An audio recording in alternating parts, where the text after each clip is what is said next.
Guys, napapansin niyo ba na para talagang walang kuwenta para kay Soto yung statement, yung sworn statement ng mga Diskaya at sinasabi niyang sinungaling kasi sinabi nga ng, ano yung pamangkin niya na sinungaling ang mga Diskaya, na sinungaling na din kaya hindi na pinirmahan yung pagiging state witness ng mga Diskaya. Grabe, sobrang nakakaloka. Ito, panoorin natin yung statement ni Marcoleta tungkol dito, guys.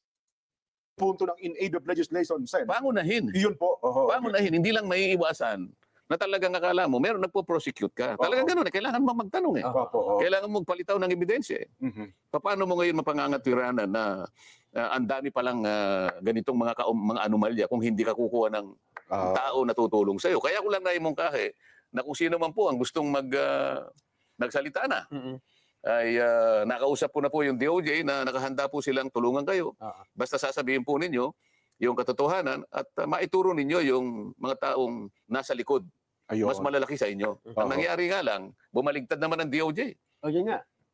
Akalain mo naman, Ganyan talaga yan si Remulla, walang isang salita. Naku, talaga. ito yung nakakapagtaka eh. Opo. Kausap ko ang Secretary ng Department of Justice, Linggo. Kausap ko yung kanyang USEC, siguro Biyernes o Sabado. At nakausap ko pa, bago ko uli makausap ang Department of Justice, Secretary Boyeng Remulla. Alam nyo naman na magkaibigan kami. Ay, opo, kahit sa Congress pa, So, kinumit niya sa akin yun. Okay yan, sabi niya gano'n. Ang totoo niyan, partner naman namin kayo, ang Senado, para maipasa natin itong Whistleblowers Act. Pagtulong-tulungan natin yan.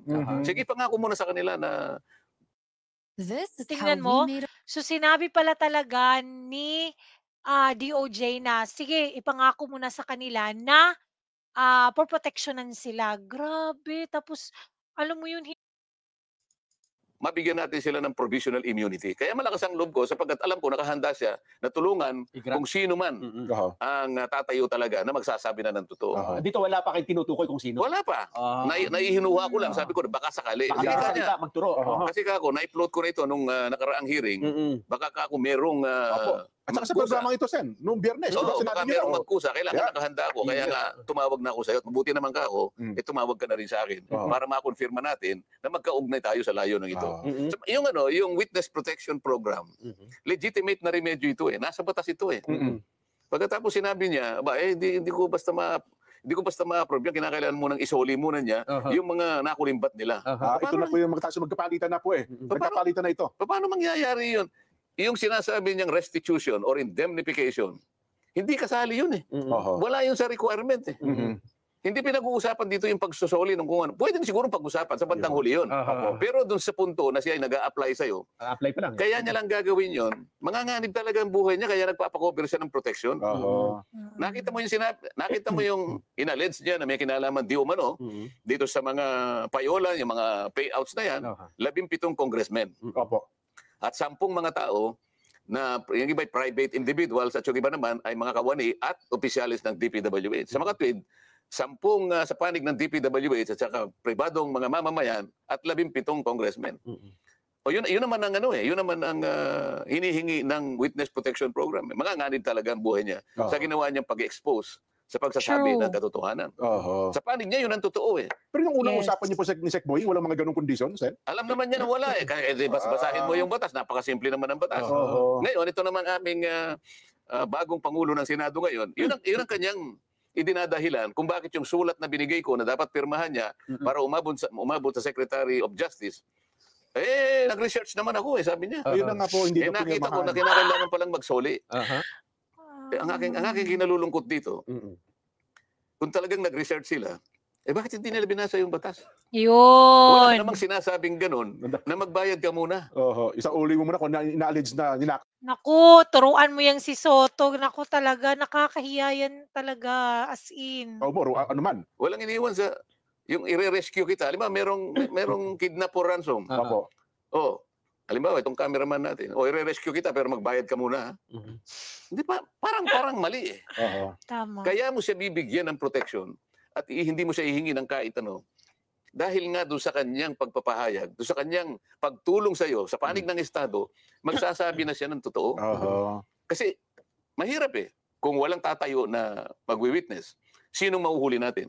Opo, lahat yung aligasyon, lahat po yun paratang kung wala magsasalita. Hindi ba, Opo. Nelson, para ka namimingwit eh. Opo. True.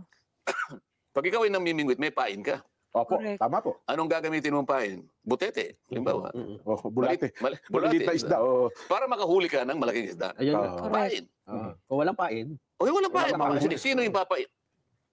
Yung pain, gusto niya proteksyonan mo naman ako. Kakagatin ako niyan eh. So ang pinangako dapat ni Sec Boy, ano po, provisional. Hindi, sinabi niya, sige, pangakuan mo sila na sa ngayon pa lang, kaya tinawag niya na provisional immunity. Provisional immunity. Magagaling sa akin, Opo. para malaman nila, wag naman ninyo kung ano, o wag niyo munang kung ano nung ginagawa nila. Pupunta doon ang BOC, pupunta ang BIR, pupunta yung AMLA. Teka muna, magpa-apply ito eh. Opo. Ito yung proteksyon na hinihingi niya hanggang sa ma-approve na eventually yung kanyang aplikasyon. Walang sinasabi doon na kailangan kang magbayad o magbalik nung inaakala mo na nakulimbat mo. Wala pa eh. Nag-iimbestiga pa lang tayo eh. Paano natin makukwenta kung ano ibabalik? Hindi pa naman, wala pa naman tayo sa estado na yon. Doon po sa angle At saka matatakot na yung ibang magsabi ng totoo kasi wala naman silang makukuhang proteksyon. Matatakot na yung ibang mag-whistleblow yun talaga. ang sabi naman nila. Kasi selective ang sinasabi. Parang may itinatago, merong pinipili. At ang gusto daw ay magsabi ng tell-all. Walang dapat na itago. Meron pa binabanggit siya, na singit ko lang yan. Nagsimula doon sila 2016 eh. Bakit daw binabanggit? 2022 lang hanggang sa kasalukuyan. Parang may mga tinanggal daw na pangalan eh. Yun ang kanyang sworn statement. Opo. Wala akong magagawa. Ang sinasabi ng aming bagong Senate President, meron daw nagbulong sa kanya na inedit daw yung sworn statement. Isa pa yun. Tingnan Ito ang mo. medyo mabigat na tanggapin yung pagpaparatang na gano'n. May bumulong daw na taga Blue Ribbon Committee. Paano kaya kung malaman niya ang katotohanan na hindi naman alam nung Blue Ribbon Committee na mayroong sworn statement na lalabas nung araw na yon? Di ba? Yung sworn statement na yon, direktang ibinigay sa akin. Opo. Hindi alam ng Blue Ribbon Committee. Paano mong sasabihin na in-edit? Sino mag-e-edit? Diretsong pumunta sa akin. Yun Di pa. ba? Ako nag-edit. Yung araw na yun, binigay, magsisimula na kami. Doon mismo sa hearing. Hindi naman doon sa hearing. Basta kinakailangan. Sa araw ng hearing. Ilang oras na yung bago kailangan makuha ko. Kapag sasabihin nila, merong nag-edit. Ito yung nakikita kong parang hindi na tama eh. Kung mo ba sinabi niya na congressman ang naging kasama niya, naka-transact niya, ibig sabihin hindi na totoo? Kung mo ba wala siyang sinabi na senador, hindi na totoo yung sinabi niya. Tama. Doon sa House of Representatives, kung titingnan ninyo, ang pinaniwalaan naman nila, ang gustong papaniwalain, ay yung sinasabi naman Nung Bryce ng Hernandez. Bryce Hernandez na pumunta naman sa amin. Tama. Nakikita mo, sinasabi nila na hindi kanya totoo yung sworn statement ng mga diskaya. Opo. Bakit nila pinresent yung Mayor Vico ng Pasig? Hindi ba dahil sa kalaban niya yun? Yun. Ano naman nung aming presidente na Senado ngayon, yung Vico Soto, hindi ba pamangkin niya? Pamangkin, yes po. O di may politika dito, di ba? True. Kaya mo lang ba sinasabi, kaya mo dinidiminish yung value nung sworn statement na yun dahil kalaban siya ng pamangkin mo sa politika. Kung ako siguro, dapat hindi ako magkukomment sa bahagi na yun Tama. Sapagkat kalaban ng aking pamangkin ito. Hindi Yes. siguro magre-recuse siguro ako Hindi ikaw ang magbo-volunteer na palagay ko inedit ito. Sa aking Tama. palagay, maraming butas ito. Hindi ka dapat magsasabi ng gano'n sapagkat magiging bias ka. Dahil kalaban niya Tama. ng pamangkin mo. Sa politika. Itingnan mo na lang. Tinawag si Mayor Vico sa House of Representatives. Hindi para magbigay ng testimony. Hindi Tama. para magbigay ng dokumentong makakatulong para makakuha ng maraming batayan. Nagsabi siya ng opinion niya Correct. Tungkol sa mga diskaya. na sinungaling ang mga taong ito. Yes, opo. Ang opinion ba'y tinatanggap sa pagdinig? Opinion mo yun Sa bawat pagdinig, mapakorte man o ibang quasi-tribunal, quasi-judicial tribunal, ang opinion, dinabaliwala. Hindi tinatanggap ang opinion. Bakit kinakailangan siyang magpahayag ng opinion doon? So pagkatapos, hinahanap ko yung Bryce Hernandez. Kasi pinahiram sa House of Representatives at doon ay tumistigo. O ba't hindi na sinuli? Opo. Tinanong ko yun. Sabi ko, Mr. President, bakit hindi sinuli sa atin? Hindi ba? Ito yung sulat mo. Babasahin ko sa'yo. Opo. Oo. Paihiram ko sa inyo, sabi niya. Pero pagkatapos ng hearing ninyo, ibalik ninyo ng madali, Opo. ligtas, dito sa Senate. O ba't pinanatili mo ka ako sa Quezon City QCPD? Krami. Sa Krami. Sa Krami. Detention Center. Opo. Sa Krami. Bakit Custodial ganun? Center. nag-request sa akin si Speaker. Teka muna. Opo. Yun na yung napanood namin na nagkaroon ng viral ngayon sa social media. Bakit pag na-request ni Speaker, sabi ko, sumusunod ka sa Speaker? Pero yun naman daw po kasi siya, na-request ng Bryce sa Kongreso. So bilang puno ng Kongreso, ay siya naman ata. Sino ba ang dapat magpasya kung saan siya madidetain?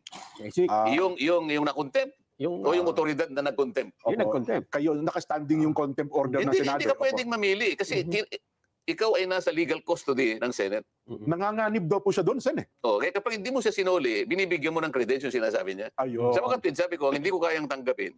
Kaya hindi mo siya masoli dito. Naniwala ka na nanganganib siya dito Senado. Tatanggapin ba natin yan? Tayo Senado ay hindi natin kayang proteksyonan.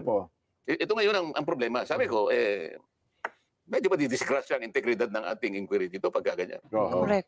Bakit ayaw mo siyang bigyan ng witness protection program at kinakailangang magsoli? Bakit si Hernandez, hindi mo siya sinabihan na magsoli ng perang katakot-takot na halos bilyon-bilyon ang ipinatalo? Mas malaki pa ang pera din nun, ha? Bakit ganun? Ang daming sasakyan din nun. Nakikita niyo ba ang pagkakaiba ngayon? Pagka nandun sa House of Representatives, kagyat na bibigyan ng witness protection kahit hindi siya magsoli. Tama. Kailangan magsoli ka muna. Tingnan po ninyo ang pagkakaiba. Hindi naman daw ata humihingi na maging witness itong si Bryce Hernandez. Hindi ka, i-cover nga. Yun nga yung gusto nilang mangyari. Magsabi ka lang ng totoo. Merong nag-text sa akin. Isa sa mga tumutulong na legal officer sa mga diskaya. May kinausap siya ng isang congressman daw. Maglaglag din kayo ng senador para hindi kayo makontempt. Ganito na ba?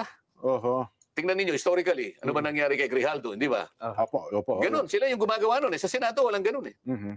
Yun ang nangyari kay Garma. Yan ang nangyari kay doon sa pulis, yung Ed, nakalimutan ko yung apelyido. Pero sa Senado, walang ganong klaseng kasaysayan. So, gusto ko makita ninyo yung pagkakaiba. Yes. Meron ka bang karapatan na sabihin mo na may butas ito, parang hindi totoo, parang inedit? Bakit mo huhusgahan ang sworn statement ng isang tao nung ihayag niya nung ako pa yung chairman ng committee? O bakit nung ako'y napalitan na? Ibig mo sabihin, yung proceedings namin ay papalitan mo rin. Pinagtalunan, inapprove, ito yung ginawa namin, napatunayan namin na kailangan niyang magkaroon ng protection. Ito yung hiningi niya. Kaya gumawa kagad ako ng sulat bilang chairman. Bininbin niya. Alam niya kasi papalitan na pala ako. So, ang ginawa niyang dahilan ngayon, kaya hindi niya pinirmahan yung sulat ko, hindi na ako ang chairman. At binigay niya raw kay Chairman Ping.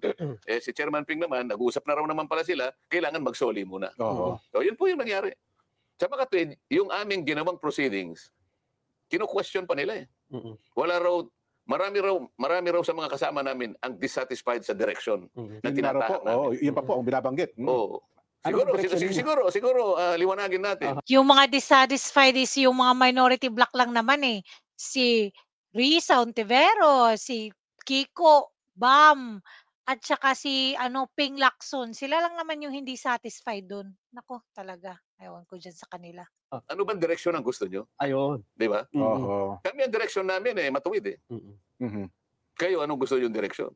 Sino siya pa? Yung direksyon na gusto nila is yung hindi mapanagot yung mga kumpare niya. Para sabihin niya na dissatisfied. Sino sa mga kasama namin dissatisfied? Correct. Baka naman yung leader ng House of Representatives ang dissatisfied sapagkat puro congressmen ang binanggit. Yun! Kaya pala sinasabi nila, magbanggit din kayo. Maglaglag din kayo. Para hindi kayo makontempt. Tama ba yun? Doon po sa punto ng pagiging state witness, kasi sabi nila, dapat daw, ang isang state witness ay least guilty, hindi yung... Hindi ganon. Ganun ho ba? Ang mga requirements dyan, nasa Republic Act 6981. Okay. Basahin niyo yung Section 3 at saka yung Section 10, pagsama-samahin nyo. Ito yung mga requirements sa ngayon sa aking pagkakatanda. Una, yung offense, yung krimen na kung saan dapat siyang tumestigo is a grave offense. Grave talaga ito, plunder ito. Wala kang ibang makukuhang tetestigo. Okay. Ito lang. So, qualified din siya. Sila nga lumitaw eh. Kaya sabi ko, makipag-unahan kayo kasi kung sufficient na to, hindi ko na kailangan yung iba. Kasi hindi na kayo magko-qualify. Tama po, sapat na nga po na. Hindi na kayo magko-qualify dito sa requirement. Nakipag-unahan ngayon yun. At yung kanyang testimony can be corroborated in material facts. Ibig sabihin, makukunan niya. Yung mga tumitestigo are not the most guilty. Yan. Yun ang requirement. Pagkatapos, meron pa sinasabi ron, nanganganib ang buhay, ang kanilang kaligtasan, at ang kanilang seguridad. So lahat ng mga yun, kung titingnan mo, babagsak lahat sa kanila. Tama-tama. Pero yung sinabing, magbayad ka muna, hindi kasali doon. Sa batas na yon. Na ang kondisyon na isauli mo muna yung mga Wala. ninakaw mo. Walang ganon. Kaya sabi ko nga, teka muna, bakit ang ating DOJ Secretary bumaligtad ng ganon? Sa napakarami niyang assistant doon, kung halimbawa nakalimutan niya yung batas na yon, dapat nagtanong muna siya. Kinausap ko yung Yusek. Nag-apologize sa akin. Sorry po, Sen, sabi niya. Mali po kanya yung sinabi niya. Nako. Ngayon, sinasabi ko ngayon. Balikan ninyo yung Section 3 at Section 10 ng Republic Act 6981. Tingnan po ninyo doon kung may sinasabing kailangang magsoli. So kung wala kailangan magsoli, bakit yung Bryce Hernandez, wala kayo sinasabi Isauli na magsosoli? Oo nga pala, no? Oo. Isa rin sa may pinakamalaking... Ang nangyayari ngayon, sa nakikita ko, yung aming Pangulo ng Senado, mas gusto niyang proteksyonan ng mga congressmen kaysa sa mga senador. Kaya nung binanggit ni Bryce Hernandez ang Senator Jinggoy at Senator Joel, ayun. Pinutektahan si Hernandez. Si Hernandez ang nakaproteksyon ngayon. O sinabi ko, teka muna, bakit ka ako nasa krami? O di nagtalo-talo kami. Ay siguro, alam nila, hindi nila mapangangatwiran. Bumaba siya. Kaya ko lang naman ginawa yun. Sabi niya mamaya kapag tayo ang nanghiram, hindi rin tayo pahiramin. Ano ba ito? Hiraman ba ito? Oo, yun nga ang punto. Yun ang lumabas doon sa iyong pagpupulong, Sen. Pero sinabi ko sa kanya, ano ngayon kung hindi tayo pahiramin? May marami naman tayong sarili. Oo. Iyon pa rin yung katwiran niya. Kaya niya daw ginawa yun sapagkat baka sakaling manghiram din ang Senado. Oo. Kung ako lang ako, hindi ako nanghihiram. Oo. Saka bakit hindi mo ako kinonsulta? Bakit kita ko konsultahin? Ako ang Senate President. Oo. Yun po ang kanyang katwiran eh. Ako pa yung chairman eh. That time, opo. Nung i-commit mo siya sa Quezon City, sa Krame, hindi napalitan ka na nun eh. Hindi ka ako. Tingnan mo ka ako itong account ng news. 215. Nung maalis ako ng chairman, 524. Yun pa yung ano. Palagi mo kanya, ako ang chairman eh. Hindi mo binasa yung section 6 ng ating... Huli si Soto. Oo, narinig ko talaga yan, 'di ba? Sa Senate session, sabi niya, hindi na ikaw ang chairman yun, si Ping na.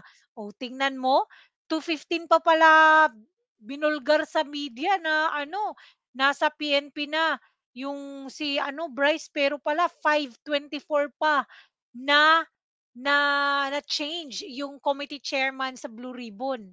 Tuntunin. Huli ka Basahin mo. Ano nakalagay doon, Sen? The committee alone. Sabi niya. Ako lang. Bilang kayo chairman ng komite. Sige, sabi mo. Sabi naman ni Senator Lacson, buti naman yan, medyo, sabi niya, bro, okay na ba sa'yo kung ilagay na lang natin sa Pasay City? Tayo naman, hindi naman tayo pala. Ayaw natin nakikipagtalo palagi. Gusto ko lang, maalis siya sa Krame. Sapagkat Quezon City yun. Ang Senate Pasay City. Sige, ako kayo na sa... Para lang makita nila tayo reasonable tao. Yun. Ano mangyayari dito, Sen, kung wala na yung commitment nabibigyan ng state witness. Nasa sa kanila yun. Ang ibig sabihin ang dito... batas ay batas. Ang ibig sabihin dito, Sen. Nag-apply sila. Ako naman, gumawa na ako ng sulat. Pag may nangyari doon sa pamilya nun, sa kamay nila, kukunin. Paano kung bumawi? Kasi yung mga sinasabi na, ang dami na yung binanggit na pangalan eh. Kung sabihin niya, hindi po totoo lahat mga sinabi ko. Kasi wala nang protection eh. Kaya nga, ang pinoproteksyonan niya nga, imbes na tawagin niya yung 17 na inano doon, bakit hindi niya tawagin? Nabanggit ang pangalan ni Speaker Romualdez sa magitan ng ibang tao ron na palagi daw sinasabi ng isang congressman doon. Dalawang beses niyang binanggit. Palagi pong binabanggit ang pangalan. Hindi niya nakausap talaga yung dalawang pangalan na binabanggit. Ngunit palagi pong binabanggit ang pangalan ito at pangalan ito. Meron ba siyang tinawag doon na sinabi ba nila, sige, papuntahin dito para mag-testify din itong 17 ito para matanong din natin. Hindi naman eh. Correct. Ang lahat ng mga sinasabi ng mga witnesses dito sa House, yun ang kanyang pinaniniwalaan. Yung mga witnesses dito na nakalap namin, mali lahat yan, sabi niya. Parang may butas yan, parang inedit yan. Bakit ganun? So pagka yung Blue Ribbon Committee na aking na pinangunahan ko, hindi niya pinaniwalaan. Pero kapag yung mga resource persons namin doon ay pumunta doon sa House of Representatives, doon pinaniniwalaan yung sinasabi.